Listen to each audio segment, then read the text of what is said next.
Biar betul aiskrim ni boleh terbalik. So korang boleh Netflix and chill sambil-sambil makan aiskrim. Hari ni kita dekat Momoyo, Bukit Baru.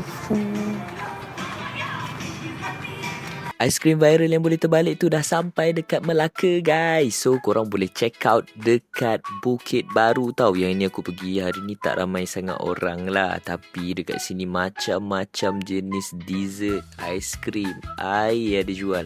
Air yang saiz besar macam ni pun ada tau. 1 liter tau ni. Siapa nak minum banyak-banyak ni, guys? Mestilah kita semua kan.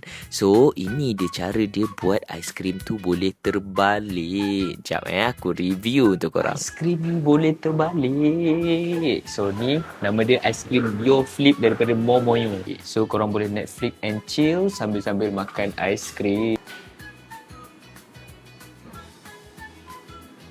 Yang ni nama dia Jumbo Fruity. Dalam dia ada limau nipis, limau kasturi, watermelon dengan ni apa? Tak tahu. Tapi okey, dia memang bagi 2 tempat cucuk supaya seorang boleh cucuk kat sini, lagi seorang boleh cucuk kat sini. Harga dia RM9.90 dia. Dapat 1 liter penuh air macam ni. Tengah panas ni sedap siup air ni. Orang peminat boba tea, dia ada boba tea 1 liter. Tak payah nak beli mahal-mahal. RM9.90 sahaja. Rasa jap. Boba dia rasa lain lah.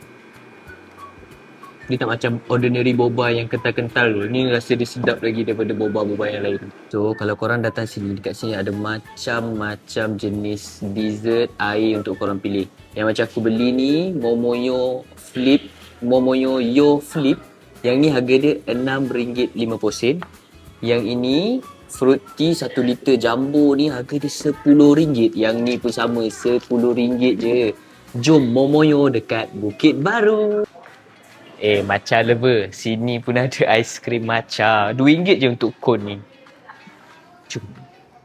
Korang datang Momoyo Bukit Baru ni, pastikan bawa kawan-kawan. Kang order yang 1 liter ni, minum sorang-sorang, kena dialisis sekarang.